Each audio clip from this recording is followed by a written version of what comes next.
Good morning, students. Today we are going to start our new chapter in Hindi grammar, chapter number 3, शब्द विचार। इस chapter में आप पढ़ेंगे शब्द, शब्द के भेद उत्पत्ति के आधार पे, अर्थ के आधार पे, प्रयोग के आधार पे और रचना के आधार पे।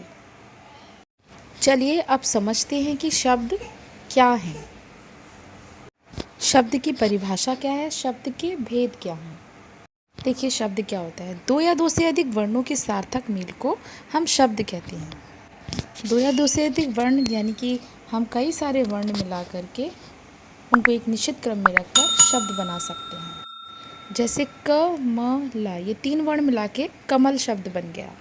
साधारण रूप में शब्द के दो भेद होते हैं, सार्थक शब्द और निरर्थक शब्द। सार्थक शब्द यानी कि जिनका कोई अर्थ हो वो सार्थक शब्द हो गए। निरर्थक शब्द जिनका कोई अर्थ नहीं होता। सार्थक शब्दों में अर्थ होता है इसीलिए हम इन्हें कहीं पर भी प्रयोग कर सकते हैं, लेकिन निरर्थक शब्द हमेशा सार्थक शब्दों के साथ ही प्रयोग होते हैं। चलिए अब समझते हैं शब्द के भेद। देखिए जो शब्द है वो एक वर्णों के मेल से बनी सार्थक ध्वनि है। शब्द विचार का मतलब ही यही है कि हम इसमें शब्द की उत्पत्ति किस तरीके से हुई है, शब्द कैसे बनते हैं, इनका उच्चारण कैसे करते हैं, इन सब के बारे में जानेंगे। उत्पत्ति के आधार पर शब्द 5 प्रकार के होते हैं। तत्सम शब्द, तद्भव शब्द, देशज शब्द, विदेशी शब्द, संकर शब्द। उसी प्रकार व्युत्पत्ति या रचना के आधार पर शब्द 3 प्रकार के होते हैं, रूढ़ शब्द, यौगिक शब्द और योग रूढ़ शब्द। फिर बात करते हैं अर्थ के आधार पर। अर्थ के आधार पर शब्द 2 तरीके के होते हैं, सार्थक शब्द और निरर्थक शब्द। सार्थक शब्द पर्यायवाची शब्द, विलोम शब्द, अनेकार्थी, एकार्थी, ये सारे अर्थ के आधार पर शब्द के भेद हैं। उसी प्रकार विकार के आधार पर हम या प्रयोग के आधार पर शब्द जो हैं 2 प्रकार के होते हैं, विकारी शब्द और अविकारी शब्द। चलिए अब उत्पत्ति के आधार पर शब्दों को समझते हैं।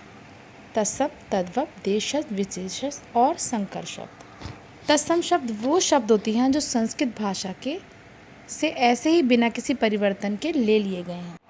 इनको बिना किसी परिवर्तन के हिंदी भाषा में ऐसे ही प्रयोग किया जाता है। ऐसे ही अब बात करते हैं तद्भव शब्द की। वे शब्द जिसमें थोड़ा सा परिवर्तन करके हिंदी भाषा में प्रयोग किया जाता है वो तद्भव शब्द होते हैं। आप सब लोगों ने बहुत सारे लोगों को ग्रह को मतलब घर को ग्रह बोलते सुना होगा। तो ये दोनों शब्द जो ग्रह और घर हैं, एक शब्द ग्रह तत्सम शब्द है और घर उसी का तद्भव शब्द है। चलिए अब देशज शब्द के बारे में जानते हैं। देशज शब्द ऐसे शब्द हैं जो अनादिकाल से बोलचाल में प्रयोग किए जा रहे हैं। इनका व्याकरण की दृष्टि से कोई शुद्ध रूप नहीं है, ये देशज शब्द कहलाते हैं। इस प्रकार हम ये कह सकते हैं कि किसी भी देश में या जगह पर जो चीज़ बोली जा रही है उस बिना किसी व्याकरण को ध्यान में रखे हुए वो एक देशज शब्द कहलाता है।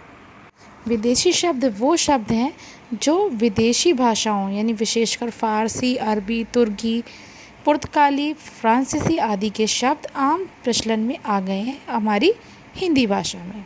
परंतु हिंदी में इन भाषाओं के शब्द हिंदी को अपनी विशेषताओं के अनुरूप बोले व लिखे जाते हैं। चलिए अब समझते हैं रचना के आधार पर शब्द के भेद।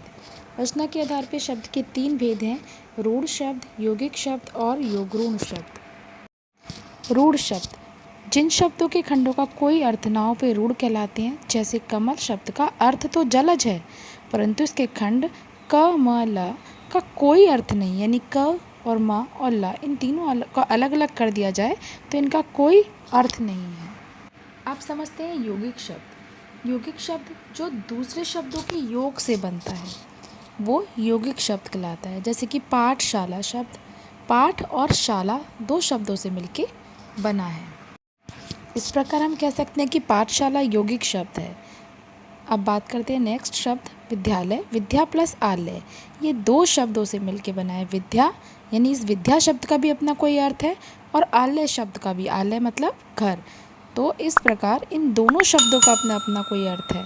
आपको तो पता ही है कि शब्द वही होते हैं जिनका अपना ही कोई अर्थ होता है, तो दो सार्थक शब्दों से मिलकर एक नया शब्द बन रहा है, मतलब ठीक है, तो वो कहला रहा है यौगिक शब्द। अब जानते हैं योग रूढ़ शब्द। जैसा कि इसके शब्दों योग रूढ़ को दो भाग में करें तो पता चल रहा है योग प्लस रूढ़, यानी कि इसमें यौगिक शब्द के भी गुण होंगे और रूढ़ शब्द के भी। वे शब्द जो अपना सामान्य अर्थ छोड़कर विशेष अर्थ को बताएं, यानी कि दो शब्द मिलकर कोई एक विशेष नए शब्द को बनाएं और उसका अर्थ भी कुछ नया हो, तो वो क्या कहलाता है, वो भी विशेष अर्थ हो, तो वो कहलाता है योग रूढ़ शब्द। योग रूढ़ शब्द में योग और रूढ़ अर्थात तीसरा अर्थ, दशानन, दशा प्लस अनन, यानी कि अर्थात मतलब रावण, लंबोदर, लंब प्लस उदर, लंबोदर अर्थात गणेश। अब जानेंगे अर्थ के आधार पर शब्द के भेद। नंबर 1 एकार्थी शब्द, नंबर 2 अनेकार्थी शब्द, नंबर 3 पर्यायवाची शब्द, नंबर 4 विलोम शब्द। नंबर 1 एकार्थक या एकार्थी शब्द। बहुत से शब्द ऐसे हैं जिनका अर्थ देखने और सुनने में एक सा लगता है, परंतु वे समानार्थी नहीं होते। ध्यान से देखने पे पता चलता है कि उनमें कुछ अंतर भी है। इन प्रयोग में भूल ना हो जाए, इसके लिए हम अर्थ भिन्नता को जानना आवश्यक है। यानी कि एकार्थक शब्द देखने और सुनने में एक से लगते हैं लेकिन इनका अर्थ समान नहीं होता, वही एकार्थी शब्द कहलाते हैं। अनेकार्थी शब्द। अनेकार्थी शब्द का अभिप्राय है किसी शब्द के एक से अधिक अर्थ होना। बहुत शब्द ऐसे हैं जिनके एक से अधिक अर्थ होते हैं। ऐसे शब्दों का अर्थ भिन्न भिन्न प्रयोग के आधार पर प्रसंगानुसार स्पष्ट होता है।